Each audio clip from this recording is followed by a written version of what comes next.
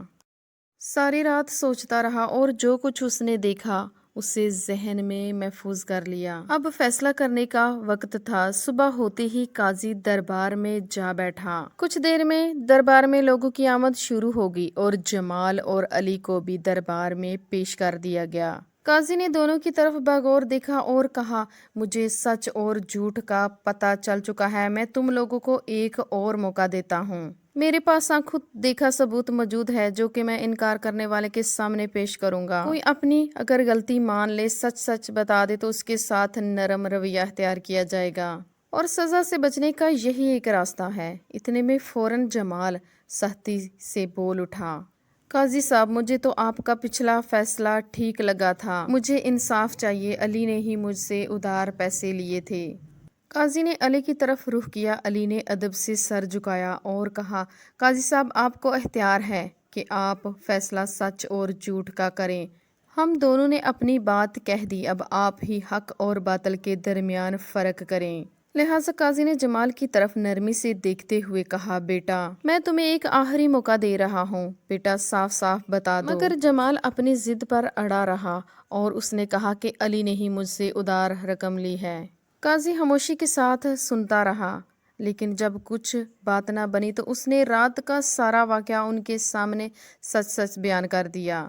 یہ سن کر جمال کا رنگ فک ہو گیا، لیکن پھر بھی اس نے کہا کہ جناب میں نے کوئی تھیلا نہیں اٹھایا۔ اب قاضی کو فیصلہ کرنے میں آسانی ہوگی۔ اس نے اپنا فیصلہ سنا دیا اور جمال کو سزا ہو گئی۔ علی کو باعزت بری کر دیا گیا اور جمال کو جھوٹ بولنے اور کسی کے لین دین میں ہیرا پھیری کرنے کے الزام میں اسے گرفتار کر لیا گیا۔ جب جمال سخت سزا کاٹ رہا تھا تو قاضی اس کے پاس آیا۔ قاضی نے کہا کہ بیٹا اب تو تم سزا کاٹ رہے ہو، اب تو سچ سچ بتا دو۔ جمال شرمندہ تھا، اس نے سارا سچ بتا دیا۔ قاضی یہ تحقیق کسی خاص مقصد کے لیے کر رہا تھا کیونکہ اس کا مشیر کچھ دن پہلے وفات پا چکا تھا، اس لیے اسے مشیر کی ایک ایماندار مشیر کی ضرورت تھی، اس لیے اس نے علی کو مشیر مقرر کر لیا۔ قاضی کو ایک ایماندار، سچے اور مخلص شخص کی ضرورت تھی جو اسے علی کی صورت میں مل گیا۔ علی کو سچ بولنے کا انعام بھی مل گیا اور جمال کو جھوٹ بولنے کی سزا۔ سبق آموز ویڈیو پسند آئی ہے تو لائک اور شیئر کیجیے۔ مزید اچھی ویڈیو کے لیے چینل کو سبسکرائب کیجیے۔ شکریہ، فی امان اللہ۔